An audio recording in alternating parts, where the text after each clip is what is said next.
Last time मैं जब आपसे मिली थी तो मैंने बात की थी आपसे रीडिंग टेक्निक्स की। यानी कि जब आप कुछ पढ़ रहे हैं इंग्लिश में तो आप कौन सी टेक्निक्स को अप्लाई कर सकते हैं। और मुझे मालूम है कि लिसनिंग और रीडिंग टेक्निक्स आप बहुत अच्छे से समझ चुके हैं। आज मैं आपसे जो बात करने जा रही हूँ वो अंडरस्टैंडिंग के बेसिस पे है। ये ऐसी चीज़ें भी हो सकती है जो आप इंग्लिश में देख रहे हैं और ऐसी चीज़ें भी हो सकती है जो आप इंग्लिश में सुन रहे हैं या पढ़ रहे हैं। कोई भी चीज़ अगर आप इंग्लिश में कंज्यूम कर रहे हैं यानी कि देख रहे हैं या सुन रहे हैं या पढ़ रहे हैं तो उसका मेन आइडिया या थीम क्या है ये समझना भी आपके लिए बहुत ज़रूरी है। ये ज़रूरी है काफ़ी सारे कारणों के लिए, क्योंकि कभी कभी क्या होता है कि हम अपने दोस्तों से, अपने कॉलीग से या किसी से भी इंग्लिश में बात करते हैं तो इंट्रोडक्शन में तो आपने बेसिक कॉन्वर्सेशन सीख लिया है, लेकिन उसके आगे थोड़े और डीप कॉन्वर्सेशंस में जाना है हमें। तो वो जो कॉन्वर्सेशंस होते हैं वो बुक्स की तरफ या मूवीज़ की तरफ या गानों की तरफ जल्दी बढ़ते हैं।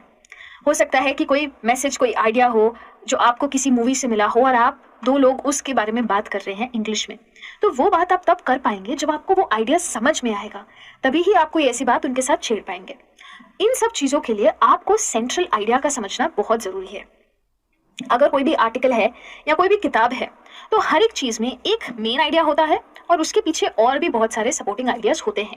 फिर वो लेंथ पे भी डिपेंड करता है। जैसे कि बुक है तो बुक तो काफ़ी लंबी होती है, 100 पेज 200 पेज की होती है, तो उसमें बहुत सारे आइडियाज़ होते हैं, पर मेनली वो एक आइडिया के बारे में होती है। अगर आर्टिकल है तो आर्टिकल छोटा होता है तो एक मेन आइडिया और कुछ 5 या 6 सपोर्टिंग आइडियाज़ होते हैं।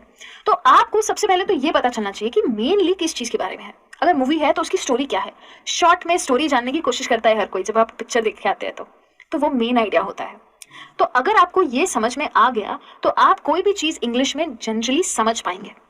लेकिन ये जो मैं सेंट्रल थीम और मेन आइडिया की बात कर रही हूँ ये असल में दो अलग अलग चीज़ें हैं। सबसे पहले तो समझते हैं कि थीम क्या होती है।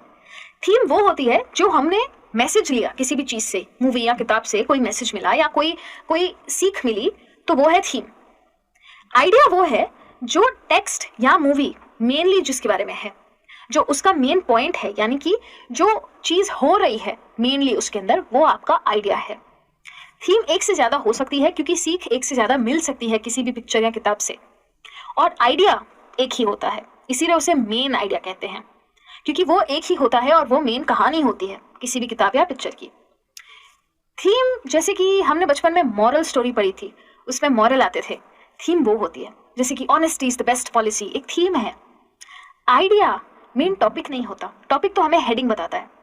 आइडिया होता है टॉपिक से काफ़ी नज़दीकी, लेकिन आइडिया वो चीज़ होती है जो टेक्स्ट में सबसे ज़्यादा हमें दिखाई देती है। सबसे ज़्यादा टेक्स्ट किस चीज़ की बात करता है, वो हो गया हमारा मेन आइडिया। अगर आप ये सिंपल डिफरेंस समझ गए तो आपको इन चीज़ों के बारे में बात करने में बहुत ही आसानी हो जाएगी। अगर आपको अभी भी कन्फ्यूजन है तो मैं हूँ यहाँ आपको एग्जाम्पल देने के लिए। जैसे कि आप सबने लायन किंग तो देखी होगी, बहुत ही फेमस मूवी थी, अभी उसका नया पार्ट भी आया।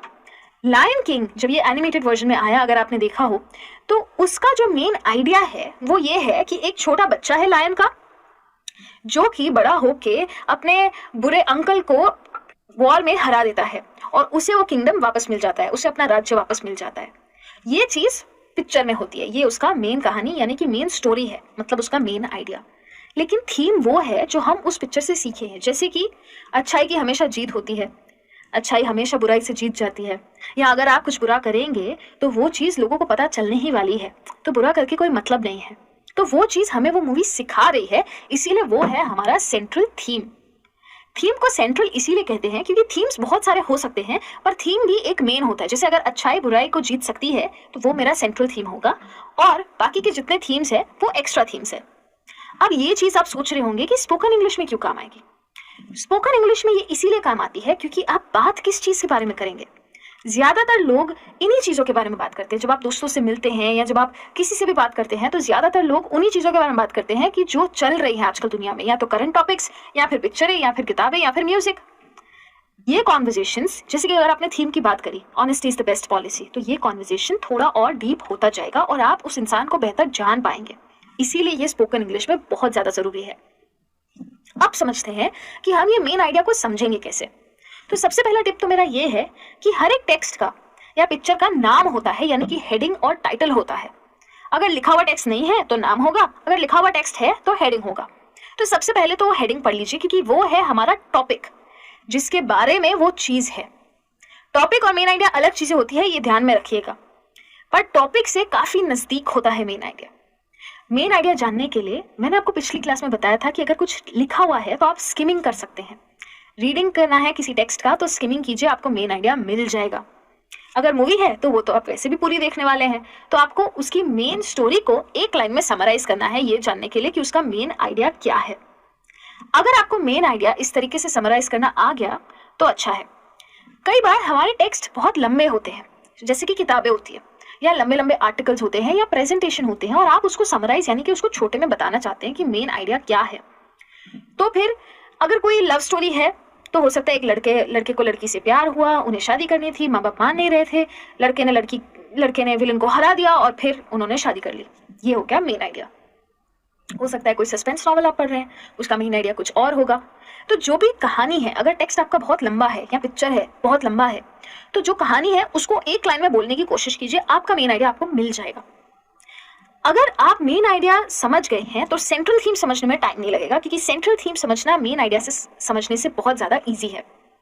क्योंकि थीम ऐसी चीज़ है जो आपको कुछ सिखाती है।